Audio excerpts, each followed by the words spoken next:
விஷ்ணுபதி புண்ணிய காலங்கிறது நம்ம ஒவ்வொருவருமே தவற விடக்கூடாத மிக முக்கியமான காலமாகுங்க. நம்முடைய வேண்டுதல் அனைத்துமே நிறைவேற பெருமாளை வேண்டிக் கொள்வதற்கு முக்கியமான நாளாகவும் சொல்லப்படுது. விஷ்ணுபதி புண்ணிய காலத்தில் பெருமாளுக்கு விருப்பமான விஷயங்களை நம்ம செஞ்சோம்னா அவருடைய அருளை முழுமையாக பெற முடியுங்க. அப்படி விஷ்ணுபதி புண்ணிய காலத்தில் நம்ம என்ன செய்ய வேணும், என்ன மந்திரங்களை சொல்ல வேணும், எப்படி விஷ்ணுவை வழிபட வேணும் என்பதை பற்றி தான் இந்த பதிவில் நம்ம விரிவாக பார்க்க போகிறோம். வீடியோவை ஸ்கிப் பண்ணாமல் முழுசாக பாருங்கள். நம்ம சேனலை இப்போ தான் ஃபர்ஸ்ட் டைம் பார்க்குறீங்க அப்படின்னா நம்ம சேனலை இன்னும் சப்ஸ்கிரைப் பண்ணலன்னா சப்ஸ்கிரைப் பண்ணிக்கோங்க. கூடவே இருக்கிற பெல் ஐக்கானையும் ப்ரெஸ் பண்ணிக்கோங்க. வீட்டில் எப்பயுமே சண்டையும் சச்சரமாக இருக்குதா, நீங்கள் செஞ்சுட்டு வரக்கூடிய தொழிலில் சின்ன சின்ன பிரச்சனைகள், காரிய இடையூறுகள் ஏற்பட்டு கொண்டே இருக்குதா, இது போன்ற பிரச்சனைகளுக்கு இந்த வீடியோவுக்கு கீழே டிஸ்கிரிப்ஷனில் வராகியம்மன் ஜோதிட நிலையத்தோட தொலைபேசி எண் கொடுத்துருக்குறேன். இந்த எண்ணுக்கு தொடர்பு கொண்டு பேசி பாருங்கள், உங்கள் பிரச்சனைகளுக்கு சரியான தீர்வு கிடைக்குங்க. வாங்க வீடியோக்குள்ளே போகலாம். உங்களுக்கு விஷ்ணு பிடிக்கும் அப்படின்னா ஓம் நமோ நாராயணாய என்ற வாசகத்தை மறக்காமல் கமெண்ட் பாக்ஸில் 3 முறை பதிவிடுங்க. விஷ்ணுபதி புண்ணிய காலம் அப்படிங்கிறது ரொம்பவே முக்கியமான காலகட்டமாகுங்க. இந்த நாள் பெருமாளுடைய அருளை நம்ம முழுமையாக பெறுவதற்கு மிக புண்ணியமான காலமாக சொல்லப்படுது. விஷ்ணுபதி புண்ணிய காலங்கிறது வருஷத்துக்கு 4 முறை வருதுங்க. வைகாசி, ஆவணி, கார்த்திகை, மாசி இந்த 4 மாதத்தில் முதல் தேதியில் தான் இந்த விஷ்ணுபதி புண்ணிய காலமானது வருது.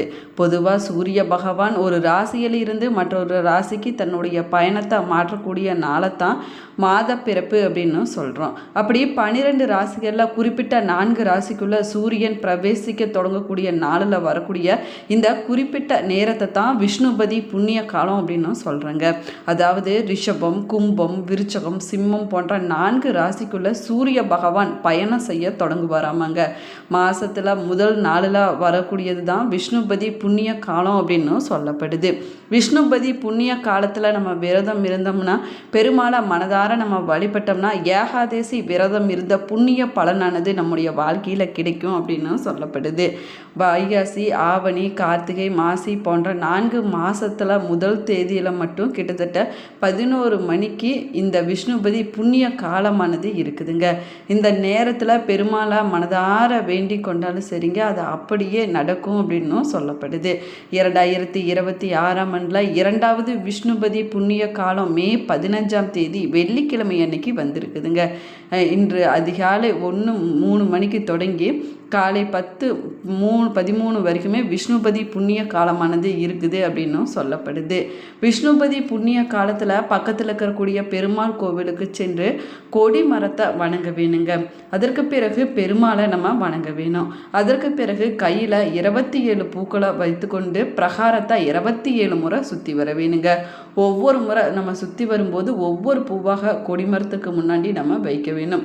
இது 27 முறை சரியாக நம்ம சுற்றி வந்ததுக்கு கணக்கு வைப்பதாக சொல்லப்படுதுங்க. இதில் 27 என்ற எண்ணிக்கை 27 நட்சத்திரங்களையும் 9 கோள்களையும் குறிக்குமாங்க. அதாவது 27 நட்சத்திரங்களில் தான் எந்த நட்சத்திரத்தில் பிறந்திருந்தாலும் 9 கிரகங்களுடைய எந்த கிரகம் என்னுடைய துன்பத்திற்கு காரணமாக இருந்தாலும் அந்த துன்பங்கள், பாவங்கள், கர்ம வினைகளிலிருந்து விடுவிக்க வேணும், எனக்கு நீ அருள் செய்ய வேணும் அப்படின்னு நம்ம பெருமாளிடம் வேண்டிக் கொள்வதாக அர்த்தமாகுமாங்க. இப்படி வெள்ளிக்கிழமை அன்னைக்கு வந்திருக்கக்கூடிய விஷ்ணுபதி புண்ணிய காலத்தில் நம்ம சொல்ல வேண்டிய மந்திரங்கள் என்ன அப்படின்னு பார்க்கலாம் வாங்க. கொடிமரத்தோடு சேர்த்து கோவிலை நம்ம 27 முறை சுற்றி வந்த பிராண்டி நம்முடைய வேண்டுதலை பெருமாளிடம் சொல்லி நம்ம வேண்டிக் கொள்ள வேணுங்க. அதற்கு பிறகு கொஞ்ச நேரம் அமைதியாக கோவிலில் நம்ம அமர்ந்திருக்க வேணும். இந்த நேரத்தில் யாருக்காவது நம்மளால் முடிந்த தானங்களை வழங்குவது நம்முடைய வாழ்க்கையில் பெரும் புண்ணியத்தை கொண்டு வந்து சேர்க்கும் அப்படின்னும் சொல்லப்படுது.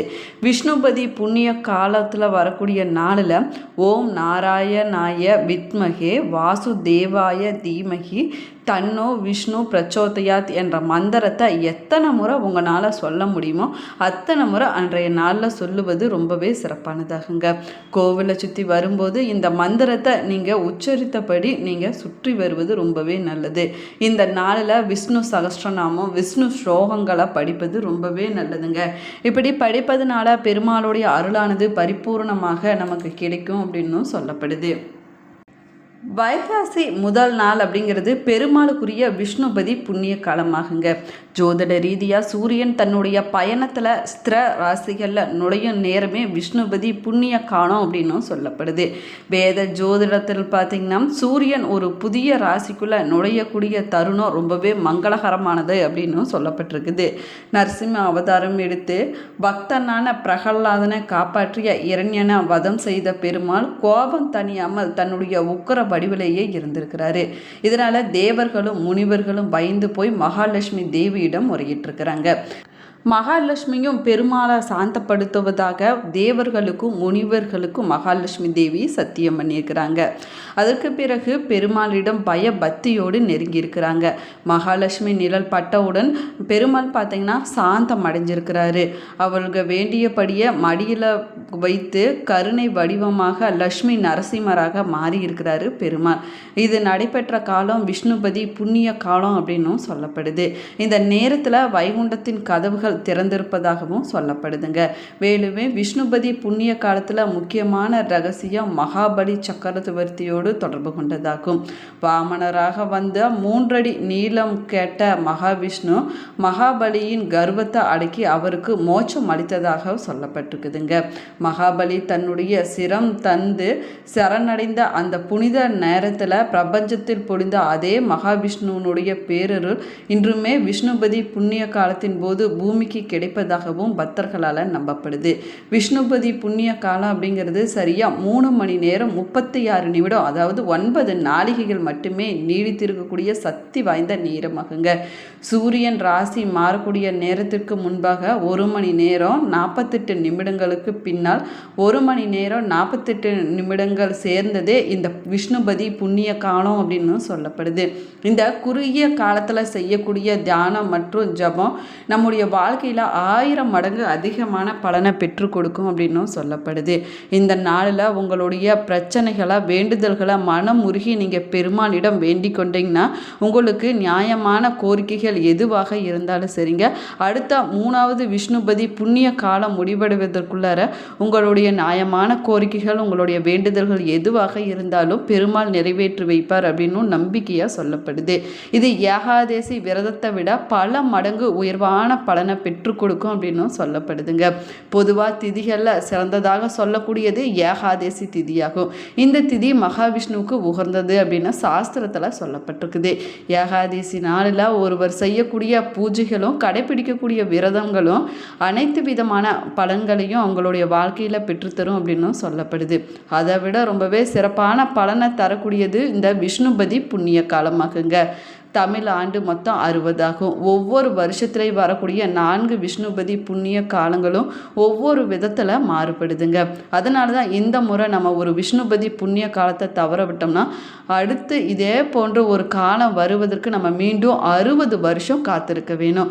அதனால தான் அரிதாக கிடைக்கக்கூடிய இந்த வாய்ப்பை நம்ம தவறக்கூடாது அப்படின்னும் சொல்லப்படுது. இந்த விரதத்தை நம்ம கடைப்பிடிப்பதனால நம்ம ஒவ்வொருவருடைய வாழ்க்கைக்கு தேவையான மகிழ்ச்சியான மற்றும் செல்வ செழிப்பான வளமான வாழ்க்கையை பெற முடியும் அப்படின்னு சாஸ்திரத்தில் சொல்லப்பட்டிருக்குது.